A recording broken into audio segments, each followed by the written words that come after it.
तुम अपने कुत्सित उद्देश्य में कभी सफल नहीं होगे राक्षस।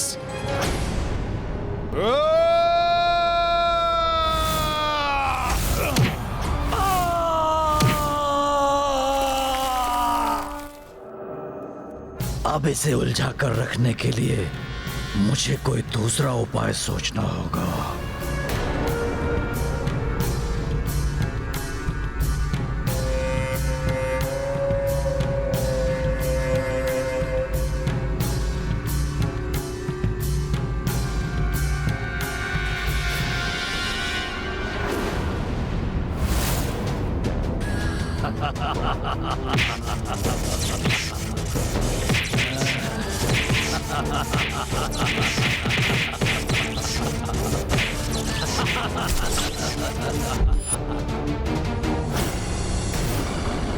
कितने भी वार करो, कुछ नहीं कर पाओगे तुम।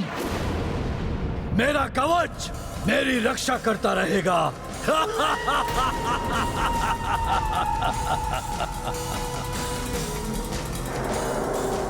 जो कवच तुम्हारे पास ही नहीं रहेगा, वो तुम्हारी रक्षा कैसे करेगा दुष्ट असुर?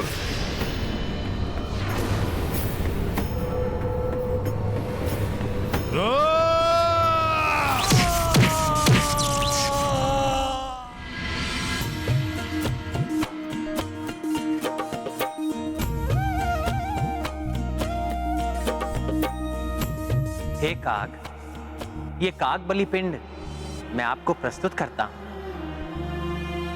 कृपया करके इसे स्वीकार कीजिए।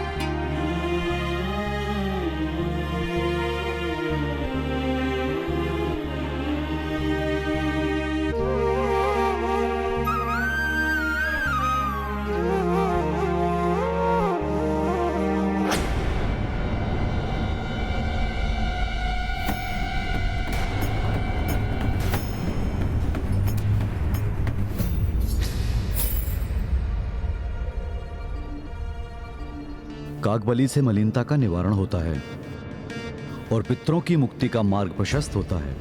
कागबली यदि अस्वीकार हो जाए तो पिंडदान अपूर्ण रह जाता है।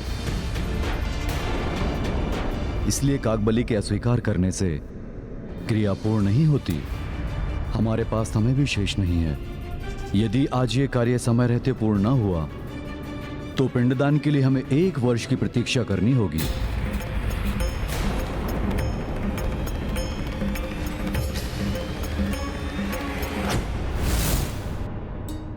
जयंत, तुम अपने कृत्य पर लज्जित हो और तुमने क्षमा याचना भी की है।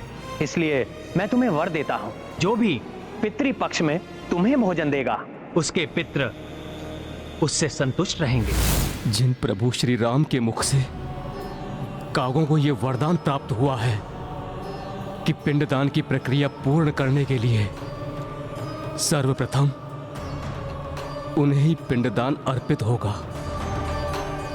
आज मायावी राक्षसी सोच के प्रभाव में आकर ये उन्हीं प्रभु का निरादर कर रहे हैं। मैं जयंत ऐसा कदापि होने नहीं दूंगा।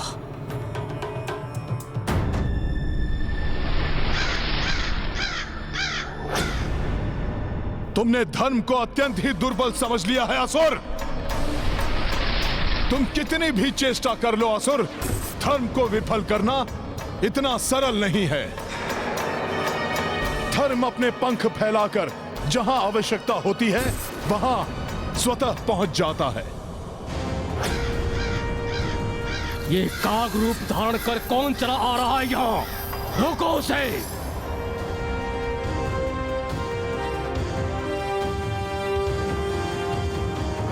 ये काग बलि पिंड स्वीकार क्यों नहीं कर रहे हैं? किसकी प्रतीक्षा कर रहे हैं? ये कुछ तो है जो उचित नहीं है।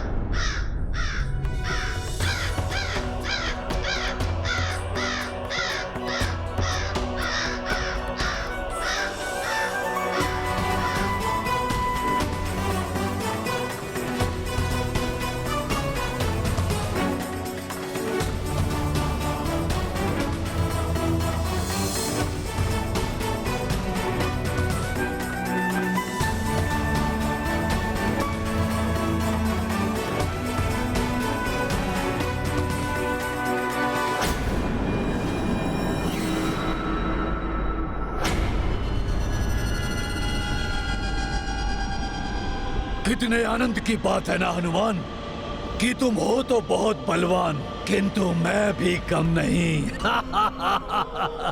परंतु अब अधिक समय तक तुम सुरक्षित नहीं रहोगे असुर।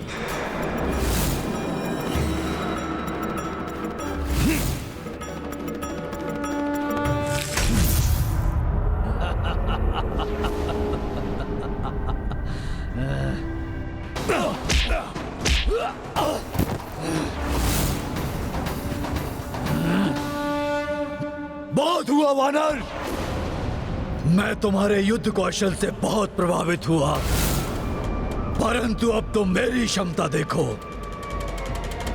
या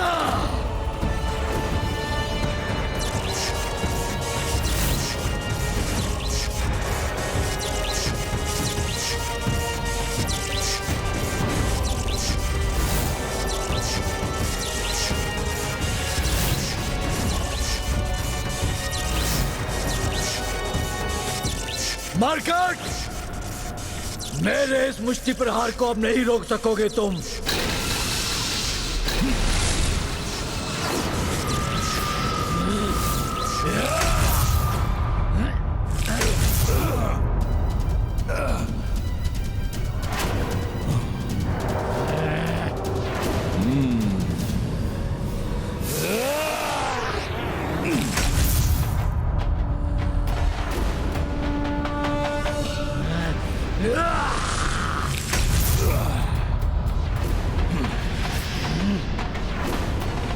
कुछ भी हो जाए, मैं इसे यहां से सुरक्षित नहीं जाने दे सकता।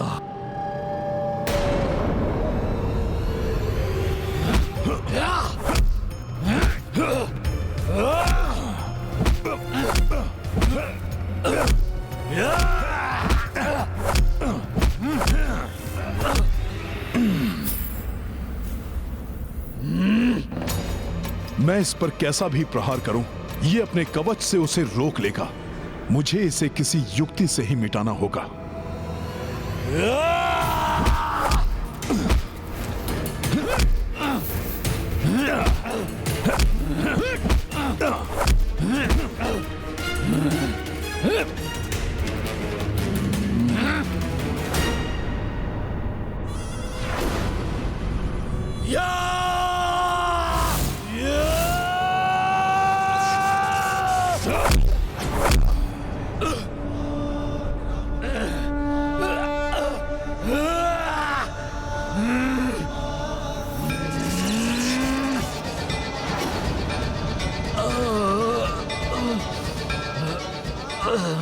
क्या हुआ असुर?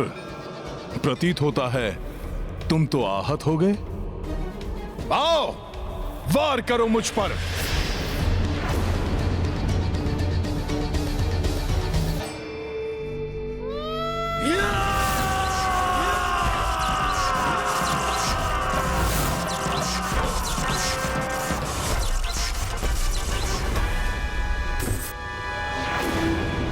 मार्कट, मैं तुम्हें ऐसा आघात दूंगा जो तुम सोच भी नहीं सकते।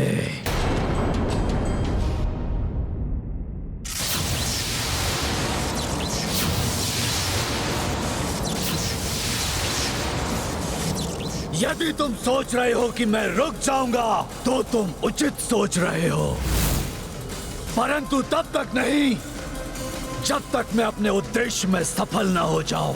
तब तो तुम कभी नहीं थम सकोगे, क्योंकि तुम्हारा उद्देश्य कभी सफल नहीं होगा। स्वामी और अन्य सभी को लौटने में इतना विलंब क्यों हो रहा है?